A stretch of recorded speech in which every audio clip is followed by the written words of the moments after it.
इधर देखो, इधर भी देखो।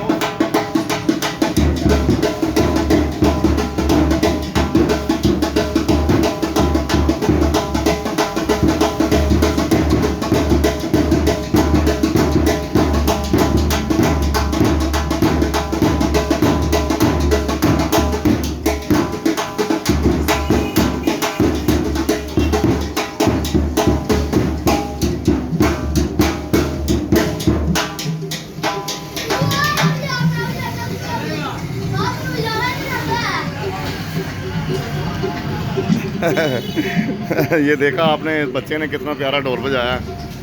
तो ये बच्चा स्टूडेंट भी है और साथ ये ढोल की भी तरबियत ले रहा है। ये देखो।